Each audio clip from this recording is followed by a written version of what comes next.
So you may have just picked up the beautiful iPhone 16 or iPhone 16 Plus.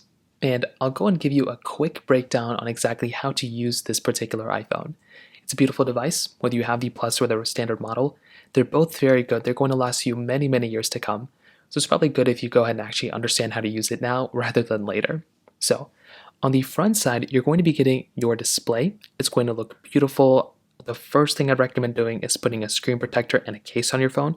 So find whatever screen protector you can find, get a case, whatever case you can buy, and slap it on these things. It's probably for the better in my personal opinion, just so you don't put any scratches on it, and if you plan on trading it in or reselling it in the future, you can maintain as much value as you can. The top of the display, you'll be getting your dynamic island. We'll demonstrate this in a different video, but basically it shows you notifications in a pop-up view, which is actually very nice. You have a little bit of bezel around the whole entire display. On the side, you're getting your volume button and your action button. So this action button, if you hold it down, it'll go and do different things. You can have it, assigned to different aspects all over the phone. So you can hold it down and, basically turn your ringer on or off just by holding it down. You have your volume up and down button right here. You have nothing at the top. At the bottom, you have your charging port with your speaker grills. So this is your charging port. This is where you can plug in to charge your phone. Your phone also supports wireless charging. On the right side of your iPhone 16 and or 16 Plus, you will have this new dedicated camera button. So what this does is that if you go and click on it, it'll go and open up the camera. You can also zoom in and zoom out by basically, kind of going like this over the camera or over the button. So it's really cool. You have that type of capability there as well. You have your power button, aka your side button, which invokes Siri and Apple Intelligence as well. So that is right there. On the back side, you're getting your frosted glass back. So this is frosted. It feels very, very premium. You're getting your dual camera setup in the top left corner. So this is a wide and ultra wide camera. You're getting your flash right here as well. You have your MagSafe capability, your wireless charging areas right here as well. You're getting IP certification inside of your iPhone. You're getting, a very good, well-built phone. So like I said, put a case, put a screen protector on it, and then you'll basically be good to go. Now, to turn on your iPhone, you have a few different options. You can click the power button to turn it on, or you can go ahead and basically tap onto the display to turn it on. Or if you have a raise to wake, you can literally just look at your iPhone and it will go and turn on as well. So you have that type of capability too. Now, when you come into your home screen, it'll look something like this. Now I'm going to go and turn off Do Not Disturb mode for the basis of this video, but this is probably what your lock screen is going to look like. So at the very top, you basically have your cell service provider. If you have Verizon, TNT, T-Mobile, whoever you have, it'll show up right here. In the top right corner, it'll basically go and just show you your, Wi-Fi signal, your battery percentage, all that stuff. You'll go and have your date and your time right here as well. And any notifications that you have will show up right here. So you can tap into those notifications. You can customize those notifications as well. So you have that type of capability of customizing all those things right inside of this device right here. On the bottom, you'll have your toggles now that you can actually customize, your flashlight and your camera. But you can customize these by actually holding down on your lock screen like this. And you can choose different wallpapers if you want to. You can click on Customize if you want to. Then you can tap on your home screen or lock screen, whichever one you want. And you can even change your different wallpaper styles. You can go and add widgets to your home screen if you want to. You can change these toggles at the bottom.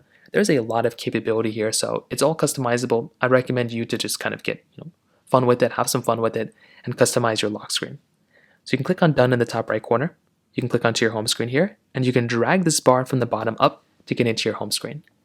Now this is your home screen. Wherever you are, whenever you come back home, it's going to look like this. There's different pages. You can, realistically speaking, customize whatever you want to here. There's a lot of stuff here. Now you can go ahead and move these widgets around wherever you want to. You can hold down on a widget and move it to a different page or move it to a different wherever. And now within iOS 18, you can place them wherever you want to. So you can place them here, you can place them here. Same thing with app icons if you want to. You can move an app icon wherever you want to on a different page, and it'll still be there, which is actually really, really cool. So if I hold this app icon down, you can see I can drop it here, and it's a really cool thing. I'd recommend for you to, once again, just kind of have fun with it. It's up to you whichever way, however you want to customize your phone, but it's a really cool thing now that we have on iOS 18, which is genuinely a very cool thing. The dock always stays the same, so you can always just, add applications here and bring them back out. You can also click on the search bar here, right here, which will bring up your Spotlight search. So you can search for different things. If you're searching for an application of your iPhone, you can go and find that here, and you can basically have that here. Now, all your applications are stored all the way at the end in your app library. So sometimes an application may not be on your home page, but it will show up here, so you can quickly find your application if it's within a folder, or you can swipe down and see all the applications that are currently on your iPhone. So you can see that here too, which again is a very, very nice thing to have. Swiping back up, you can just come back into your home screen by tapping right into here. Now, applications are pretty basic, as you can probably tell. The phone application is the one to open up your phone app. You can call people within this app. If you want to go back home, you can swipe up with this, drag and drop bar right there. Your messages app will show you all the messages. This is where you can text people. You can go back home. Your app store is where you download applications. Your camera is where you basically take photos. It's kind of self-explanatory. As you use this phone, you'll kind of see more and more stuff. Now, if you swipe down from the top left corner where the time is, you'll come into your notification drawer, which looks just like your lock screen. It'll show all your notifications here. If you swipe back up, if you swipe down from the top right corner, you'll now get into your control center, which has always been like this. So this is now fully customized and modified now. So you can go ahead and quickly, change up and down your brightness, your sound. You have different pages within your control center as well. So now you can go and kind of modify this whichever way you want to. You can also hold down on an empty part of your control center, and you can click on Add a Control, and you can add specific controls that you want to on your iPhone as well, straight from this page.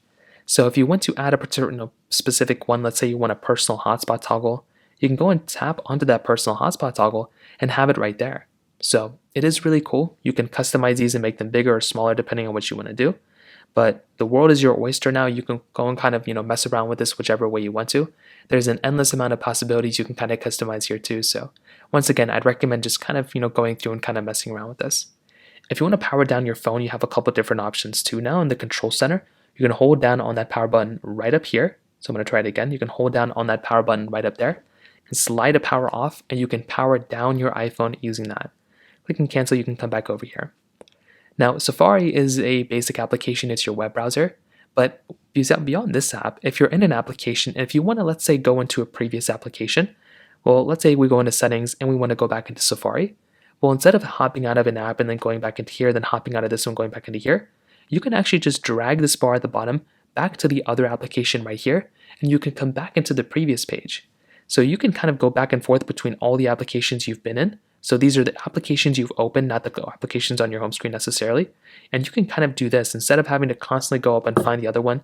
If it's already in your RAM, if you already open it up, you should be able to see it there, which is genuinely very awesome. On top of that, if you want to see all the applications you have in your home screen or inside of your RAM, you can swipe up and stop right here, and you can view all the applications that you basically have inside of your iPhone right here as well, which again is a very cool thing. So you can swipe through here, you can go ahead and basically just close out of all your apps if you want to this way, which is genuinely very awesome. And that's another really cool thing that you have the capability of doing there as well. Now, don't know why this little pop-up came up, but if you ever get any pop-ups or anything, read them through. You can close out of them and you can click on the X button if you want to. iOS is meant to be very, very seamless and be very basic to use kind of. So there's not anything else super crazy you gotta be kind of worried about. Now the camera button is a new iPhone 16 feature. If you click on it, it'll go and open up the camera. Now using this camera button is very, very basic. You can go ahead and click on it if you want to take a photo, just like this. You can hold it down if you want to make a video. So you can hold down that camera button to make a video. You can also zoom in and zoom out if you want to by basically dragging this bar right here and making it, zooming in and zooming out like this. Now, it's good. It's not like perfect or anything like that, but it gets the job done, and it's actually a really nice thing because you can just go ahead and use it like this instead of having to go like this, which can be a little messy a little bit. Doing it via this button is actually a really, really nice thing, and I actually do like it a lot. So that's kind of the main, feature of the iPhone 16. It's this new button. If in the future Apple Intelligence is out, right now it's not out, but once it's out, you should be able to hold down this power button right up here to actually invoke Siri and Apple Intelligence, and that should come up. Siri is still working right now, but you can go and use that now, for now. But once Apple Intelligence come out, that's going to be available in the Settings app. Now you can go and open up the Settings application like this, and you should be able to kind of customize this a lot further, whichever way you want to. So I'd recommend if you have any questions or have any thoughts, you can always make your way over to your settings. Click on the search button right up here, and you can go through and basically just search up any settings that you're looking for. And that's a very, very basic thing. If you're looking for Wi-Fi, Bluetooth, updates, you'll find that stuff right here. And then you can go scroll through here and you can kind of specify more settings that you want to update, and all your applications are at the bottom right here. Now, one of the big settings I'd recommend you to update to right now is within your general settings. So come right into general, click on software update right here, and I would highly recommend updating your iPhone as soon as you buy it. This is a brand new iPhone I just bought today, and it's already having an update.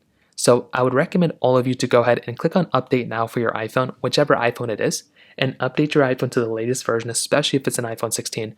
I'd recommend updating this to the latest version that's available right now, because by the time you're watching this, there's already new updates, and I would highly recommend going through and updating it as soon as you go ahead and pick one up. So in terms of that, that's kind of how you use your iPhone 16. Like I said, put a case on your phone, put a screen protector on your phone, but that's basically how you use it for the most part. It's a fairly basic phone, it's a lovely phone, and I think you made a really good decision of purchasing this device. So that pretty much covers it up there. If you have any other thoughts or questions, let me know in the comment section below. Hit the like button, that would mean so much, but definitely hit that subscribe button.